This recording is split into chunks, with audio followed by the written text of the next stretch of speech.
तो स्वागत है आप सभी का मेरे YouTube चैनल पर फिर से। मैं सिद्धांत सहगल, वैदिक एंड केपी एस्ट्रोलॉजर। आज चर्चा करेंगे नीतीश कुमार की कुंडली की एक बार फिर से। नीतीश कुमार जी की कुंडली का आकलन मैंने आज से 4-5 महीने पहले किया था, और उस वीडियो में जो बातें मैंने कही थी, इस वीडियो में उन्हीं बातों को आगे बढ़ाते हुए मैं उनकी कुंडली का आकलन आपके सामने करूंगा। पिछले वीडियो में मैंने ये कहा था कि उनकी जो अंतर्दशा चल रही है वो प्रोग्रेस वाली चल रही है, और इस अंतर्दशा में उन्हें कई प्रकार की सफलताएं मिलेंगी। तो जाहिर है वो इस वक्त विपक्ष का एक चेहरा भी है कई चेहरों में से।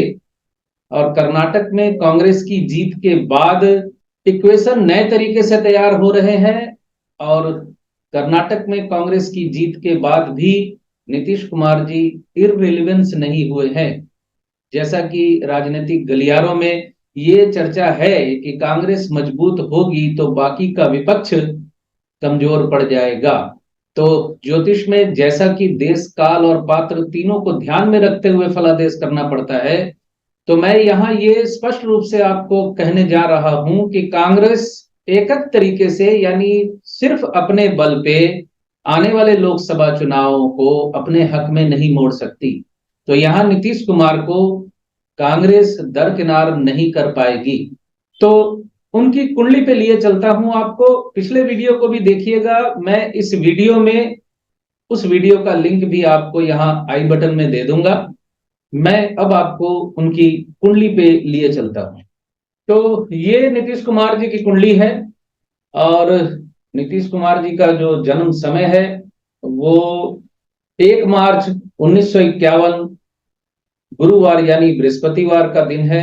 और जन्म समय है दोपहर 13:20 यानी दोपहर 1:20।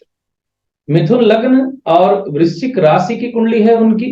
और देश काल पात्र की स्थिति के अनुसार इस वक्त उनकी अंतर्दशा का आकलन ही हम करेंगे। हालांकि मैं बता दूं आपको कि राहु की महादशा उनकी चल रही है, और इस वक्त राहु में शुक्र की अंतर्दशा चल रही है। और शुक्र की अंतर्दशा शुरू हुई है 19 अप्रैल 2023 को, जो चलेगी 19 अप्रैल 2026 तक। शुक्र की अंतर्दशा का आकलन करना इस वक्त बहुत जरूरी है। तो मैं आपको लिए चलता हूं ग्रह अवस्था दिखलाने के लिए। तो ग्रह अवस्था को जरा ध्यान से देखें। तो शुक्र जागृत अवस्था में है, युवा अवस्था में है, गर्वित अवस्था में है, क्षोभित है, थोड़ा सा क्षुब्ध है, दीप्त अवस्था में है, और आगमन अवस्था में है। आगमन अवस्था छोड़ दीजिए, ये आपका विषय नहीं है। दीप्त यानी खुश है। क्षोभित शनि की दृष्टि शुक्र पे पड़ी हुई है, इस वजह से है। और बाकी आप अगर ध्यान दें तो 5 अवस्थाओं में 4 अवस्थाएं अच्छी हैं। जागृत है यानी फल देने को तैयार बैठा है, युवा है यानी स्ट्रांग है, गर्वित है यानी उच्च का है तो गर्व है उसको, और दीप्त यानी दीप प्रज्वलित की दृष्टि से आप इसको देख सकते हैं। तो शुक्र की अंतर्दशा इनकी बहुत अच्छी स्थिति में है। शुक्र की अंतर्दशा इनकी अच्छी जाएगी। मैंने जब पहले वीडियो बनाया था तो उस वक्त भी आकलन किया था यही, कि शुक्र की अंतर्दशा इनकी अच्छी चल रही है। और इस वक्त जो स्थिति है राजनीति में, मैं पहले ही कह चुका हूं कि देश काल पात्र को भी समझना जरूरी है। तो उस स्थिति के अनुसार मैं एक बार फिर आकलन आपके सामने रख रहा हूं। चलिए पहले इस पे बात कर लेते हैं। शुक्र भिन्नाष्टक वर्ग में 2 बिंदु के साथ बैठा हुआ है, यानी भिन्नाष्टक वर्ग में व्यक्तिगत तौर पे अष्टक वर्ग जो है वो शुक्र वहां थोड़ा कमजोर है। और शुक्र की राशियों में बल है, और शुक्र नवांश में तुला राशि में है, यानी शुक्र नवांश में स्वग्रही है, लग्न कुंडली में उच्च का है। तो शुक्र की स्थिति नवांश में भी अच्छी है, भले ही वो अष्टम में है नवांश में, लेकिन स्वग्रही। ग्रह अवस्था में राहु की अवस्था भी एक बार देखना चाहते हैं तो देखिए, राहु जागृत लेकिन मृत अवस्था में मुदित, स्वस्थ स्वस्थ भोजन। तो यहां भी 5 अवस्थाएं राहु की अच्छी। तो जाहिर है राहु की महादशा जब से चल रही है वो लगभग चीफ मिनिस्टर की कुर्सी पे तो वो बैठे हुए हैं। और शुक्र की अंतर्दशा का संबंध 10th भाव से बहुत स्ट्रांगली बन रहा है। और शुक्र है शनि के नक्षत्र में। शनि कन्या राशि में है 7 डिग्री के। जो कि चलित में तीसरे भाव से संबंध बनाते हैं।